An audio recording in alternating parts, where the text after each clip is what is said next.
ایک شخص حضرت سیدنا علی المرتضیٰ شیر خدا کرم اللہ وجہ الکریم کے پاس آیا، کہنے لگا حضرت اللہ تعالیٰ کی رحمت کی پہلی نشانی کیا ہے؟ اس سے پہلے مجھے رسول اللہ صلی اللہ علیہ وسلم کا ایک فرمان یاد آ گیا۔ نبی صلی اللہ علیہ وسلم نے فرمایا صحابہ تم اللہ تعالیٰ کے اتنے قریب ہو جاؤ، اتنے نزدیک ہو جاؤ، اللہ تعالیٰ کی رحمت، اللہ کے پیار، اللہ کی محبت، خاشیت الہی، معرفت الہی کے اتنے نزدیک ہو جاؤ، اتنے قریب ہو جاؤ کہ جب تم دعا کرو تو تمہارے منہ سے نکلی دعا ہواؤں کو پھاڑ کر، فضاؤں کو پھاڑ کر، ساتوں آسمانوں کو چیر کر سیدھا عرش پر جا ٹکرائے اور تمہاری دعا پر فرشتے آمین کہیں۔ اس قدر تم اللہ کے نزدیک ہو جاؤ، اللہ تعالیٰ کی اتنے قریب ہو جاؤ کہ جب تم دعا کرو تو فرشتے تمہاری دعا پر آمین کہیں۔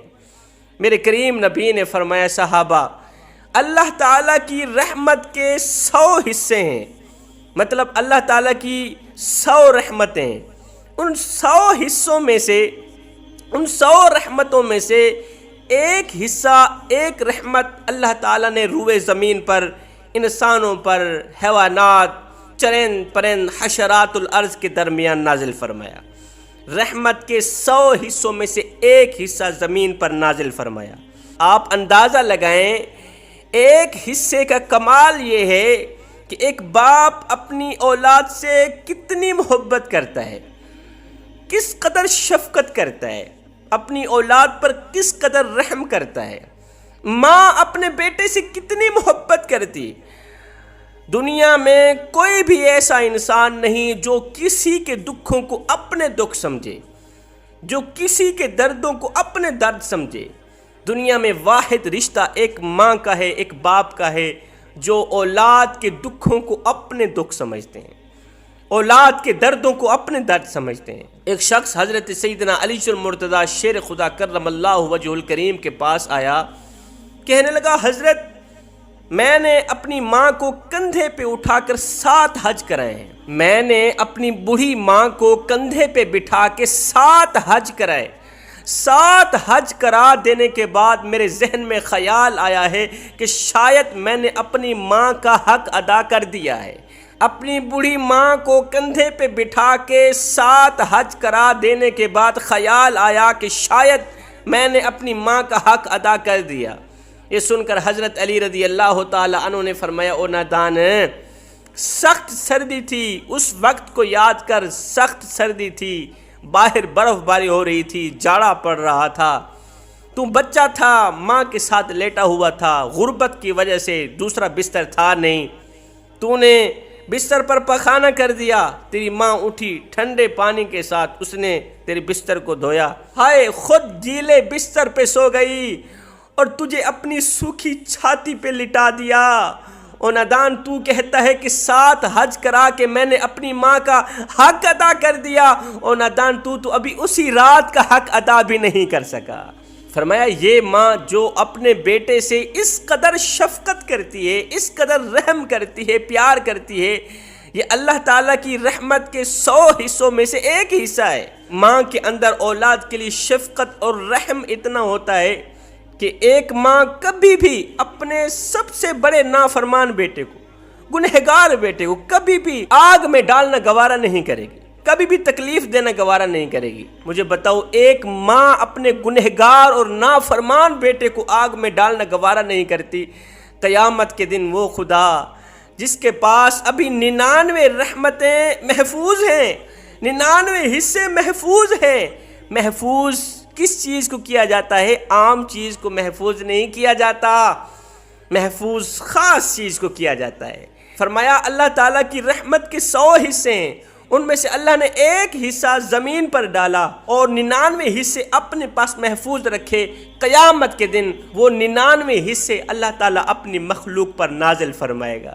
مجھے بتاؤ ایک حصے کا کمال یہ ہے، اس قدر شفقت کوٹ کوٹ کے بھری گئی، اس قدر رحم کوٹ کوٹ کے بھرا گیا۔ جب 99 حصے نازل ہوں گے تو اللہ تعالیٰ کے کرم کی انتہا نہیں ہو جائے گی، اللہ تعالیٰ کرم کی انتہا کر دے گا، حد کر دے گا، پھر ہر ایک گنہگار انسان جنت میں جاتا دکھائی دے گا۔ 4 رحمتیں ایسی ہیں جن کو انسان خوشی سے برداشت نہیں کرتا۔ نمبر 1، بیٹی۔ بیٹی اللہ تعالیٰ کی طرف سے رحمت بن کر باپ کے گھر میں آتی، باپ کے گھر کو جنت کا ٹکڑا بناتی ہے۔ میرے نبی نے فرمایا جس کے پاس 3 بیٹیاں ہوں، 3 بیٹیاں ہوں، وہ باپ حلال کی روزی کما کر اپنی بیٹیوں کو کھلائے، ان کو پلائے، ان کو پہنائے، اچھی تعلیم دے، دین کی تعلیم دے۔ جب بیٹیاں جوان ہو جائیں تو شریعت کے مطابق نکاح کر کے ان کو رخصت کر دے۔ فرمایا قیامت کا دن ہوگا، نفسا نفسی کا عالم ہوگا، جب ہر ایک بندہ جہنم کی طرف جا رہا ہوگا اپنی نافرمانیوں کی وجہ سے، تو یہ بیٹیاں جہنم کے درمیان آڑ بن جائے گی، جہنم کے درمیان کھڑی ہو جائیں گی۔ میرا اللہ بیٹیوں جیسی رحمت کا حیا کر کے ان کے باپ کو بخش دے گا۔ اب میرے کریم نبی کی پیاری بیٹی سیدہ فاطمہ الزہرا رضی اللہ تعالی عنہا کی شان دیکھی۔ سیدہ فاطمہ الزہرا اس باپ کے لیے رحمت بن کر آئی جو خود رحمت للعالمین ہے۔ اپنے اس شوہر کے لیے نصف ایمان ہے جو شوہر کامل ایمان ہے، اور آپ کے قدموں میں ان بیٹوں کے لیے جنت ہے جو خود جنتی نوجوانوں کے سردار ہیں۔ دوسری رحمت بارش۔ بارش بھی اللہ تعالیٰ کی رحمتوں میں سے ایک رحمت، نعمتوں میں سے ایک نعمت ہے جو انسان خوشی سے برداشت نہیں کرتا۔ اگر دنیا میں بارش نہ ہو، دھوپ ہی دھوپ ہو، تو پانی کی تہہ نیچے چلی جائے گی۔ جب پانی کی تہہ نیچے چلی جائے گی تو پھر چشمے، کنویں، دریا، نہریں خشک ہو جائیں گی۔ پھر کیا ہوگا؟ ایک ناقابل برداشت گرمی پیدا ہوگی۔ جب گرمی پیدا ہوگی تو پھر کیا ہوگا؟